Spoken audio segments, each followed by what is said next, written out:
All right, so tonight we're at Lucie, Monroe's, the home of the Guerrilla Folk Music Society's Wednesday night open mic. Now, I've heard really good things about it before I came tonight, and I've enjoyed tonight's show. There's lots and lots of talent. And tonight we are here with the two organizers and founders of the open mic, Tim Pack and Rick Krajnyak. So thank you guys for having this, and thanks for agreeing to the interview. I appreciate it. No problem. So tell me a little bit, can you describe your open mic that you have here? Tim, you want to go? Well, it's a great room for showcasing open mic talent. It's a listening room. People don't talk while you're performing. A lot of open mic performers, especially new ones, get a little nervous. And this is a great place for them to come and hone their craft and work on their tunes, is what you'll hear people doing. And you can hear what you're doing without having people yapping over you. So that makes it a very precious and rare thing, I think, for an open mic. And now, as far as performers go, where do you have performers coming from? Well, from everywhere. We've had people come from, the Roanoke Valley. We've had people come from down by Mount Rogers, so people have come from pretty far distances to come here. And it's just pretty much word of mouth, and we do have a site on Facebook too, a group, the open mic at Lucie Monroe's. Well, cool. And now, if you've never performed here, what can they expect? You said people get a little nervous. What do first time performers need to know? They need to know that they don't need to overthink it. I mean, basically in this room, it's not that big, so the microphone helps out, definitely, the single microphone. It's not the kind of place where you need to come and plug in a bunch of stuff and have multiple microphones. One microphone covers it because, once again, people aren't talking. The microphone's almost a stage prop for some people, or a technicality. But it's just come up and stand here, be natural, and just let people absorb what you're doing, because this is probably the most appreciative audience for this kind of event that I've ever seen.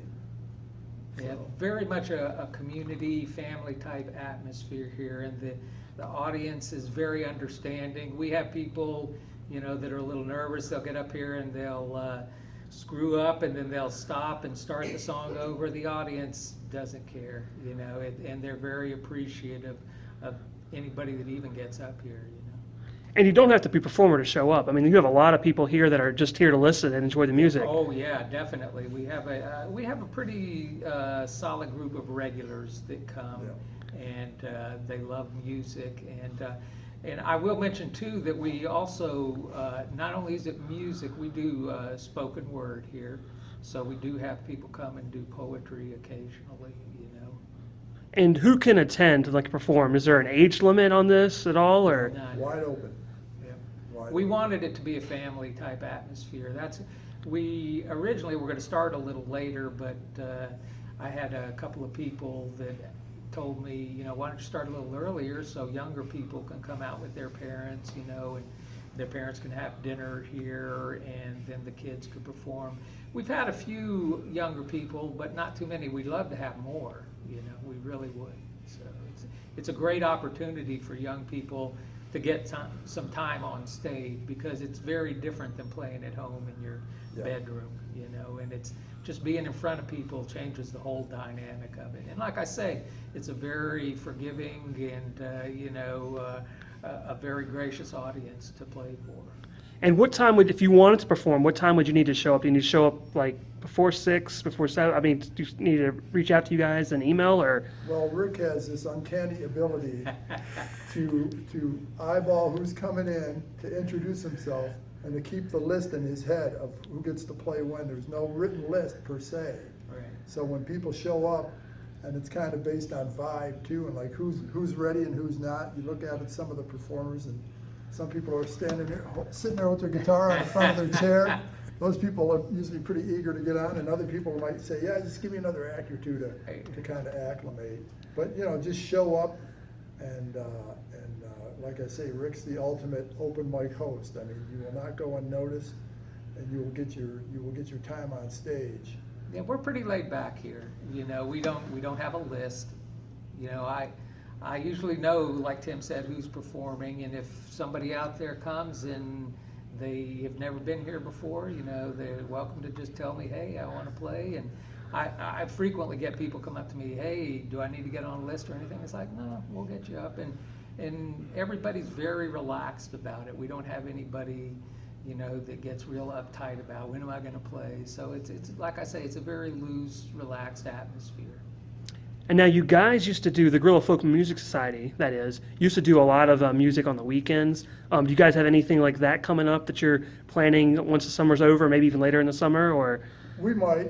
Right now, the only thing we have coming up is we're co-sponsoring a food pantry event in Radford to benefit the Radford Fairlawn Daily Bread / Meals on Wheels program. We're co-sponsoring that event with the Coalition for Justice out of Blacksburg. And that's the only event we've got planned for the summer. Things might ramp up some in the fall, but you know, in the NRV in the summertime on a weekend, getting people inside sometimes is a challenge. So we'll just concentrate on this big event we've got July 22nd at the old Seventh-day Adventist Church in Radford, like 501 2nd Street. We'll concentrate on that event. There's going to be about 12 different acts playing, 2 stages. So this is going to be about the biggest thing I've ever tried to do, or we've ever tried to do in this organization. And there's going to, up in the church will be the band stage, down in the basement will be the acoustic stage. So while people are bringing in food donations and whatnot, there'll be live music to keep everyone entertained pretty much every minute of the 6-hour block. very cool. Now, last question for you both. What is your favorite part about doing this each week and having people come out and perform? Well, my favorite part is just like I said before, the family atmosphere, the community spirit here. It's just, you know, it's a great crowd of people here, and that's probably the most fun for me, you know, just having the people out here. That's a huge aspect to it. I mean, that's like that glue that bonds the whole community together. It's like a huge deal. And one of my favorite things is watching people develop in this little crucible here. You know, it's like you'll see people come in who might have been a little nervous or shy or retiring when they started, and you can see people up here finding their groove. You know, like I said, polishing their craft, and the songwriting for some of them really starts to develop. And I like to just see everyone do that. I mean, it was a big deal for me to hit open mics when I was younger. It got me over the yips, you know, being freaked out in front of people. And that's like the best thing that I see happening here. Well, very cool. Well, again, thank you both so much for having this. And like I said, I just came here tonight for my first time ever, and I thoroughly enjoyed it. And there was lots of talent in this room performing. So thanks for doing this for everyone in the community. We appreciate it. Well, you're quite welcome, and we hope you'll come back. Play something if you want. Now you're going too far.